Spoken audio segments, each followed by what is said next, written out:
Hi and welcome to the Prodcast, your fix for everything innovative in advertising and production. I'm Pat Murphy, and I've been working in this industry for more than 35 years now. I've seen a lot of changes, but trust me, there's plenty more around the corner. Each week on the podcast, you'll hear from one of the movers and shakers shaping the world of advertising and production for the future. And we'll dive into some of the key challenges facing our sector today and how we're best placed to overcome them. Today we're speaking to someone who sits right at the heart of modern culture, influence and creativity. Mary Bekhait, Group CEO of YMU, one of the world's most powerful talent management companies representing global names across entertainment, music, sport and business. Mary has led YMU through a major transformation, turning it into a progressive, social-first, globally integrated talent powerhouse. She's a champion of diversity, a modernizer of the talent industry, and a leader who believes deeply in clarity, courage and authenticity. Whether you know it or not, you've almost certainly felt the impact of the talent she and her teams help shape.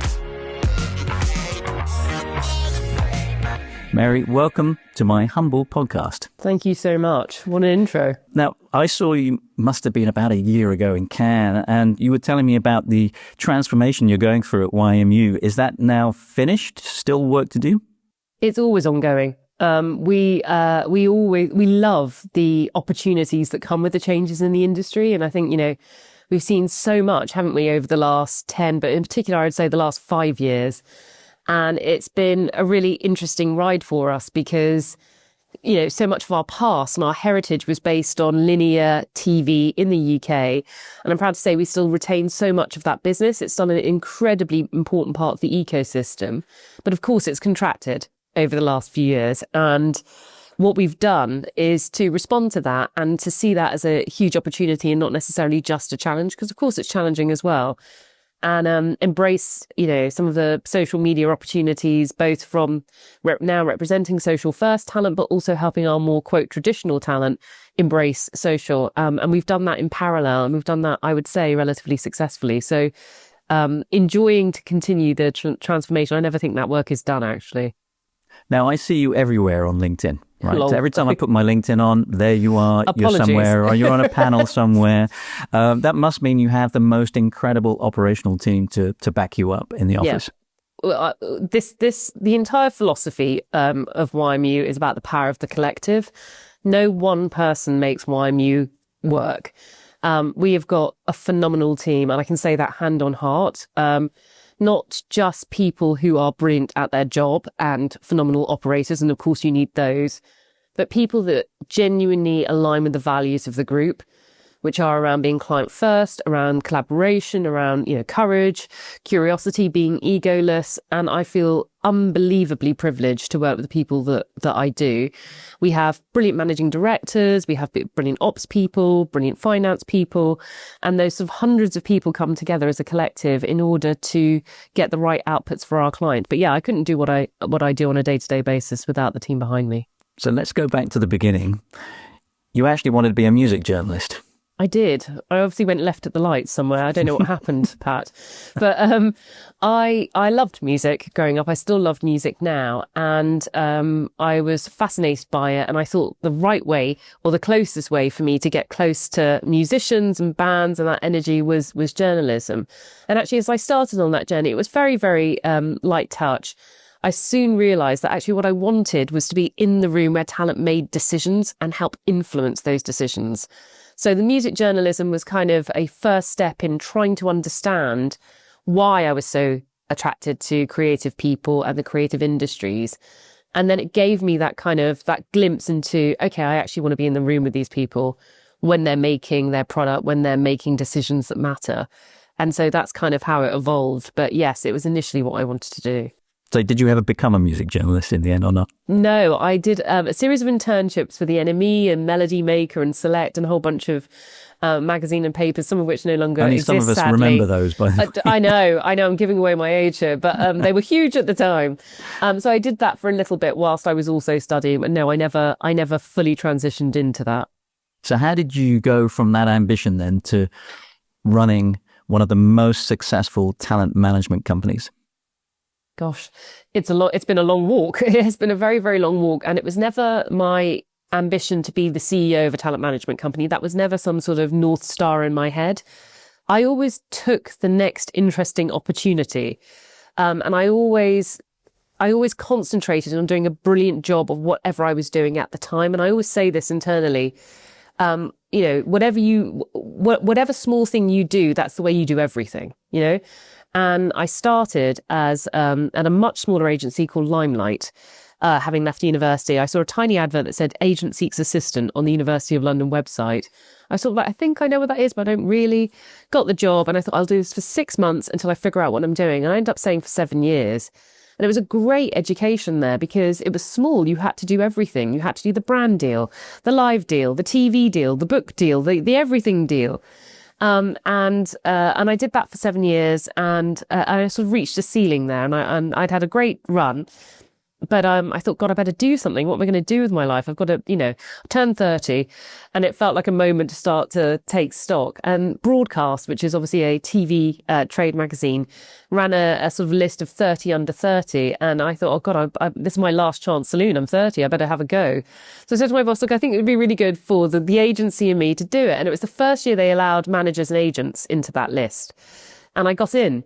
And it was great because it kind of came out in August. I was in the office working late, as I often did, and I got a call from CAA. And they said, hey, we saw your picture in Biog. Kind of feels like we do the same sort of thing. I was like, yeah, sure, blagging it. And they were going to Cannes, but they were going to stop via London. And they said, oh, let's have this meeting. So I had the meeting. It was all very exciting. I was like, oh, this is great. This is exactly what I wanted to happen. Gosh, what a gift. It was the right time, the right agency, but the job they were offering me was not right. And I then got approached. I then was sort of talking about this, and somebody I knew said, oh, you should go and speak to an agent at James Grant. They're looking for somebody. And sort of the rest is history. I then got the gig at James Grant, which then became YMU, as a director in their entertainment division. And I just grew from there within the agency. But it took, a decade to get to the CEO position. But I've loved every step of the way. And I always encourage people to not so always worry on the end goal and I've got to get this particular position, but actually really enjoy what you're doing in the moment, be phenomenal at it, add more than is expected, and the next opportunity will automatically unlock. And I've always done that, and it's paid dividends in my career. It really has. Yeah, my dad actually said that. He said, look, if you're going to do something, just make sure you do it brilliantly. Be the best the way at you it, do right? one thing is the way you do everything. I truly believe it. Exactly. Now, I called you a talent management company because you're not really like a traditional talent agency, are you? You kind of look after the whole holistic side of your talent. That's right. So we very much sort of identify as managers versus agents. And I know there isn't really much of a differentiator in the UK, but from our perspective, we see ourselves as long-term creative and strategic partners to our clients. And in order for us to get to the right outcomes for our clients, we represent elite clients. We represent people that are at the top of their game, have had longevity over decades. In order for us to be able to give them the right advice, we believe that they need subject matter experts in lots of different areas. So, of course, they have a relationship lead, the director of the account. But that director can then plug into this array of expertise across the building, whether that's brand, literary, live, social, TV, podcast, commercial, whatever it might be. There's a person or many teams in our building that can give them really cogent, well thought through advice that is driven from market intelligence versus, just personal instinct. There is still a place for personal instinct. We really believe that. But that instinct needs to be married with data, market intelligence, and it needs to come from the collective intellect and insight, not one person. And that's very much our philosophy here. I guess the talent that you do look after feel very comforted in the fact that you are looking after the whole kind of area. It's not just about the money and the deals. It's about everything else as well. Absolutely. When you took on the role in 2021, though, what did you think was the first thing that you needed to evolve in the business? It was definitely accepting this opportunity around social media. I think that was the thing that I was absolutely determined that we needed to run at. So we had all of this brilliant, established, phenomenal talent. We still have them. Anton Deck, Simon Cowell, Graham Norton, you name it. We've still got them. But they weren't necessarily making the most of the opportunity on social platforms. And in addition to that, I could also see that there were lots of people making extremely good businesses out of being social first talent. So First thing we did was to invest in the infrastructure, the knowledge and the skills within the business in order to advise our clients in that space. How are you going to actually translate this brilliant brand into a two-way conversation across various social media platforms? How do you do that consistently in that always-on era when you're used to a very traditional one-way broadcast, high production values, waiting for a commissioner to say yes? This is an exciting opportunity to say, you're not reliant on 4 gatekeepers at BBC or Sky or whoever.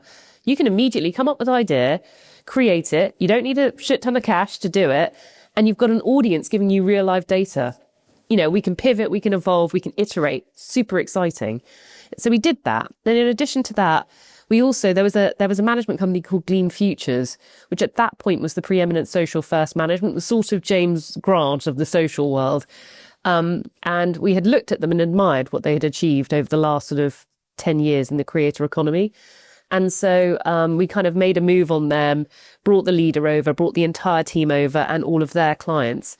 And with those clients came, you know, some really, really big names. But along with those big clients, it also gave us huge amounts of insight, knowledge and skill in the creator economy.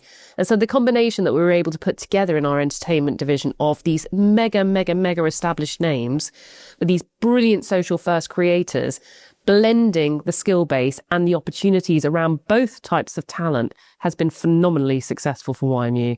Mm. You talk about clarity, courage and curiosity as part of your leadership principles.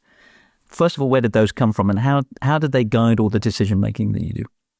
Yeah, I think courage, I honestly think, is a fundamental of leadership. So often people struggle with saying the difficult thing, having the difficult conversation, and doing the right thing, even when it's hard, when it's not the most expedient thing, when it's not the most popular thing, when lots of people are telling you to do this and that. Actually having the courage to listen to your inner voice and align with your values versus taking the quick check or doing the popular thing, I think is a fundamental of leadership, and I really believe in it. That married with clarity, if people don't understand what you want from them, where the company is going, what the vision is, and believe that you are a person that says what you mean, and I've always been that to a fault sometimes in terms of directness. I never say what I say what I mean. I don't say things that I don't mean. I think people respond to that, and you can go on a journey and build trust and relationships with people. Those are incredibly important to me. And curiosity is absolutely critical in what we do. If you don't have intellectual curiosity, if you're not, wondering what's going on, what's going to happen next, and how can we be part of that, and what's going on over there, and who's that, and curious about people, then I don't know how you succeed in any business, let alone our business. And you've taken concrete action as well on that gender pay gap at YMU. Yeah. What shifts do you think other companies could take if they genuinely want to create fair and equitable workplaces? I think so much of it starts with being honest. So being honest about the fact that there is a gap, that's uncomfortable, how we got to a place where the gap is as large as it is in some instances, and simply actually just almost saying, look, having an amnesty and saying, look, we've got ourselves in a position where we've got a large gap. We've tried to hide that, or we haven't necessarily been as honest about that. We are now presenting this to you internally and the broader world, and we're going to make determined steps to close it. But so often I feel a lot of companies feel uncomfortable just even being honest about what's going on in the business to themselves and to the team and to the outside world. So I think that's a fundamental way of starting to tackle it. The second piece is to then actually take some proactive steps to close it. We all know what that looks like, right? That's promoting women into positions of power where they're going to get access to bigger salaries. It's making sure that you've got a pipeline of women coming through that can really build meaningful careers and can be compensated accordingly. But everything starts with the truth. And that's made you an inspiration to other women coming into the industry. There's no question about that. And you've said that women need to, quote, stand in their power in the talent world, where confidence, visibility and narrative matter. What does that look like for female leaders and female talent in general today? I don't think there's one sort of massive moment where they declare to the world, I'm standing in my power. I think it's small incremental moves that compound over time. So I think it's about showing up to a meeting where you might not want to say anything, but kind of making sure that you do get your voice heard, even if it's a small thing, but you have articulated and contributed to a conversation and not just sat back. It's maybe going for that promotion before you necessarily feel right for it. And I work with men and women, and my experience has been that men often put themselves forward for roles before they necessarily feel that they're ready. Whereas women wait sort of 5-10 years, prove that they've checked every single conceivable box, and then say, would you consider me? Say, of course. Yeah. I'm guilty. I'm very guilty of that. When I started in the industry, I went to work for a post house called Molyneux, which is my first ever job. And it was as a runner. But I promoted myself into 3 different roles in 12 months. Yeah. And I literally caught myself a different title every 3 months. Yeah, fine. It was like behave as if, I guess. Absolutely. And I think women need to do the same thing. Yeah. They're often, the way that women are brought up is to be, be a good girl and sit there quietly and, do all the right things. And there's nothing wrong with, having some decorum and not necessarily trying to aggressively control every room. But I do think that there is an opportunity for women to be more proactive and tougher in terms of how they approach their career. And I think visibility is a part of that. I think that's a line we're all straddling with, right? Being a visible leader and making sure that you're visible, because that creates opportunity, but not substituting that with substance at the same time. But I think putting yourself out there, having a voice, pushing yourself outside of your comfort zone, and creating opportunities for yourself, because nobody is going to knock on the door, open it and say, would you like an opportunity? You are going to have to hustle and create them for yourself. My experience has been that men are often quite good at that. And I think women have some way to go sometimes. What leadership lessons has parenting given you that business couldn't? Patience. It is extraordinary how it tests your patience. And empathy, slowing down. Sometimes I'm a very fast-paced person. I like, speed is incredibly important to me, and I think it's important in business. But it's important to make sure that you're taking people with you.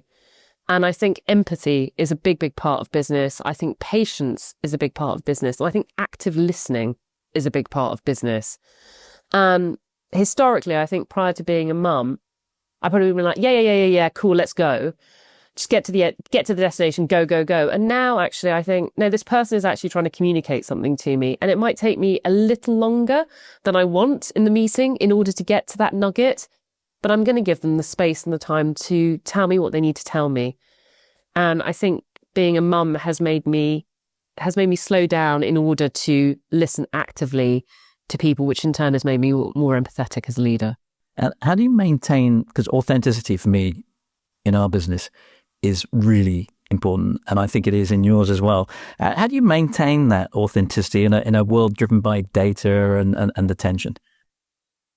I think it's about genuinely encouraging our talent, our team, to be themselves. We don't want perfect AI slop. Like, we all know what ChatGPT can do. We understand that.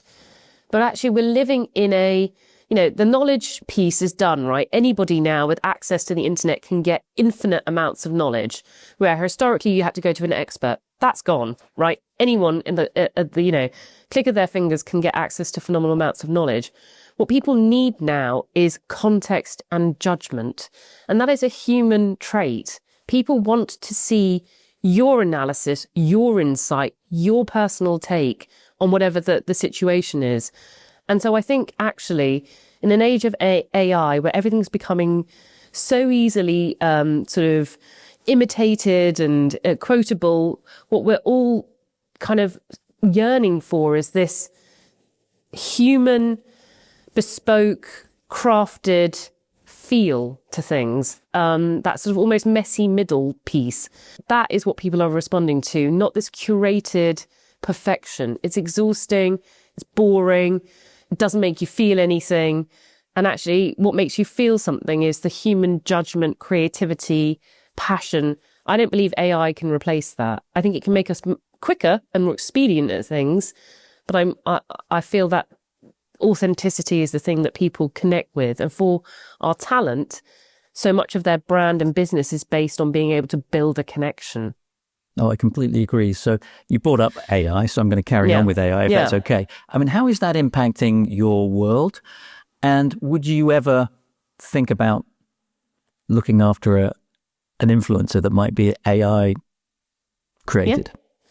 It's interesting because I think AI is genuinely a challenge and opportunity for our business and our clients. I think AI is brilliant in terms of getting, expediting a lot of the mediocre stuff that needs to happen, right? So it's great with admin and it's great with doing editing and that sort of thing. It's been amazing. There's no question to that. But we've also had trouble with, deep fakes and synthetic media with our clients as well, which is deeply frustrating. And of course, culture and technology move faster than regulation. So no one quite knows how to manage this really at the platforms or anywhere else. So I think that's an ongoing industry struggle. What I would say about whether we would represent an AI influencer, yes, possibly. I would never say never. As long as that was clear, we were crystal clear that this was what was happening and we weren't pretending that this was a real person. But is there a world where 5-10 years down the line I could see that? Yeah. I can. I think it is entirely possible that we would be representing AI individuals. I don't see it immediately, but I wouldn't close it off either. No, of course. You've set up a division for women's football. We have. Tell me something a little bit about that. Explain more about what that's all about. We see a massive opportunity in women's football. It's one of the fastest growing sports in the world. We're lucky to have a established transatlantic men's football division. We've had that for about 20 years. But actually, we're seeing what's happening around culture, brands, commercial, converging around the women's space. And we're seeing, audiences really turn into what's going on in the women's football space. I'm not sure that enough investment has gone into what is an incredibly exciting sport. And we see the opportunity. We see the opportunity to help these phenomenal athletes tell their stories more effectively, to be commercialized more effectively and build careers with real longevity, but to do that in a way that feels different from the men's side. So not a copy paste of what we've done in men's football to women's football, but saying, look, if we've got the opportunity to build this thing from the ground up, what do these girls and women need in order to succeed? And that's a different approach to healthcare. That's a different approach to their mental attitudes. That's understanding that they're going to go through different biological and physical things throughout the course of their career, and a different way that they might want to tell their stories. So we are, fingers crossed, on the cusp of announcing a mega name in that space, as well as a new managing director and some interesting European businesses as well. So we've gone hell for leather in it because we really think that the opportunity over the next 5-10 years to not just do some interesting commercial and storytelling work around women's football, but actually to change culture and to push culture forward is really exciting. And, our mission is to, unlock the power of the elite individual to push culture forward. And for us, that's incredibly exciting. And as a female-led business, this feels like the right thing to be doing on a number of levels. Do you think that will expand into other kind of women's sports as well? Potentially. I'd like to start with women's football, do a really good job of that, and then potentially expand into other areas as well. What is YMU Ventures? So it's a new ventures fund that we've created to enable our talent to take their ideas and to accelerate the growth of those ideas. So we have a long history of giving sort of intellectual and human capital to our clients' ideas. And of course, money as well. But we'd like to have a large pot where we say, okay, we've got phenomenal clients. We've got brilliant ideas. They've got large audiences. How do we help them take the ideas out of their head and commercialize them to build brands that have real longevity? And the talent game now is no longer just about taking a commission check. That's the bread and butter. That's the sort of expectation. What people want, what our clients want, is to be able to take all of this energy, this momentum, this attention that they're building and create meaningful brands. And those brands could take a variety of forms. It might be a live event. It might be an album. It might be a product. Our job is to help them make the smartest commercial decisions in order to fulfill that and to create something with real meaning and value in the long term. So ventures exists in order to achieve that for our clients. That's your fun pot to experiment with, I our guess, fun pot. It is, exactly that. And you know what? That's what makes it really interesting, I guess, for the talent to be with you. Because you need to have that kind of ability to be creative in all sorts of different areas. So you do. Yeah. And also to give them, security and longevity. Our clients come to us for relevance, to be a commercial in the here and now, but also for longevity, knowing that we've got their long-term creative and commercial interests at heart, which we absolutely do. Mm-hmm. Now, you look after some of the biggest names in the business around the world. Mentioning no names. Yeah, okay. What's been the most gloriously ridiculous thing a talent has requested, and how did you deal with it? God, that's a good question. I mean, we've had some pretty odd riders. And I've experienced a lot of them on the other side. So stuff where you're like, okay, but you're literally on stage for 20 minutes and you have requested what is genuinely, it's got to be about £10,000 worth of champagne of the highest order, notwithstanding a variety of other things that go with. So some of those, you kind of sit there going, do we really think this is a reasonable request? Truly? For a 30-minute stage appearance, that you're down the road from. I've had talent call me in the middle of the night around font size on an advert. I've had a variety of things happen over the years. But what I will say is that one of our philosophies, one of our sort of values is around only taking on talent that you feel that you would want to go to lunch with. Right. And I'm not just saying this, but we are blessed with some extraordinary human beings, not least, we recognise that they're brilliant at their job and they're phenomenal. They've got millions of followers. That's all brilliant. But actually, the people that they are underneath, we are unbelievably lucky as an agency to work with the people we do. Yeah. They're brilliant. I was going to ask you, actually, do you ever turn people down, and how do you choose which talent to take on? Yeah. Because you've got to make sure you like working with people. Absolutely. Yes, we do turn people down a lot.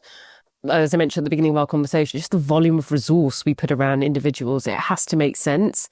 We have to passionately believe in that individual in order to make that time and human capital investment in them.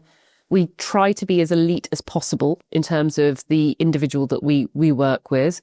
So there is a set of criteria that we apply when we're thinking about signing new clients. And that is, do we genuinely believe that this person is elite or has the potential to be elite?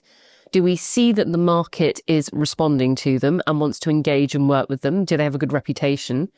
Are we finding that audiences are gravitating to them in a meaningful way, not just reach for reach sake, but deep engagement, community building? Are they doing something interesting in the culture? Are they actually affecting change in some way?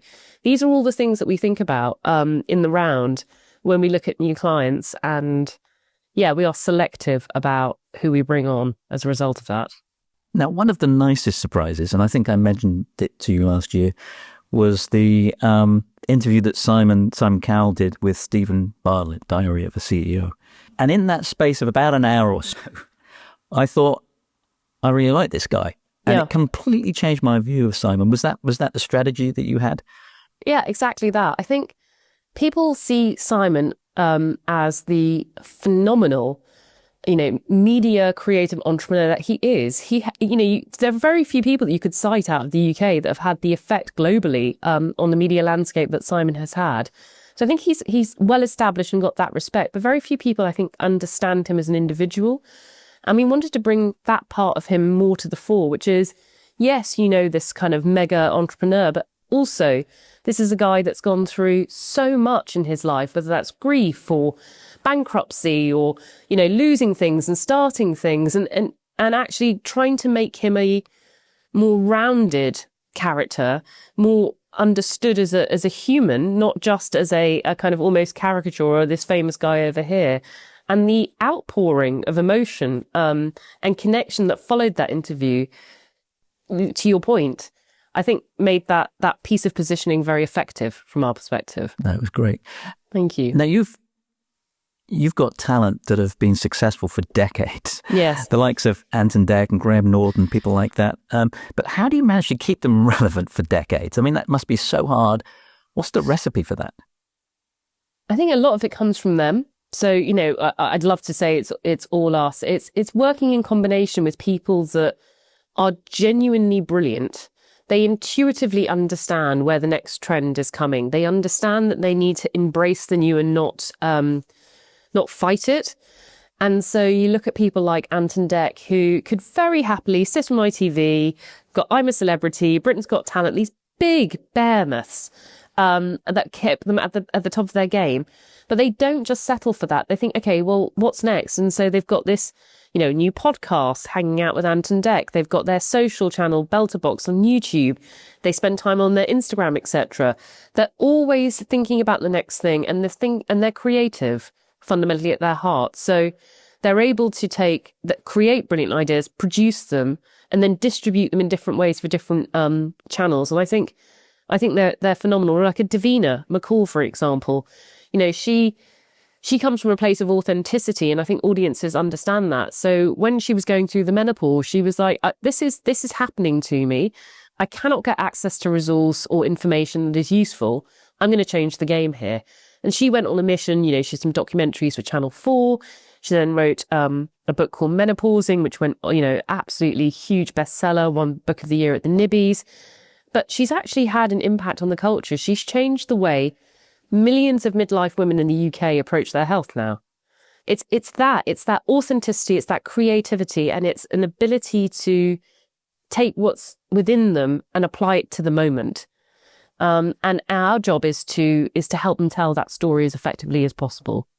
Let's talk about brand and talent partnerships, because I'm guessing you're really selective about what brands you place with your talent. How do you go through that process? How do you choose whether it's the right job for one of your talent? First, I think it's a values overlap with a brand. Mm-hmm. Right. So it's not just a case of, is the money right? And are they saying that we're going to reach X number of people? It's actually like, okay, so this is the brand. This is what they stand for. This is what they're trying to achieve. Does this truly align and overlap with the values and vision of this individual? The answer to that is yes. And actually, it's quite difficult for that answer to be a yes. Then let's do it. And our philosophy with brands is, look, sometimes there's a time and a place to have a short turnaround partnership. We get that. And we don't object to that. But 9 times out of 10, what we're trying to achieve with a brand is to say, look, you will get a much fuller, much more engaged and successful outcome if you actually go on a meaningful journey with this talent. So instead of it just being a one, done, off we go, why don't we actually create a roadmap of something that is real and authentic and meaningful and takes the audience with us on this journey? And those are the brands that we like to work with and tend to see the most success with. And what are some examples of great collaborations for you? So I would say things like Anton Deck and Santander as an example. You know, that won, you know, media awards.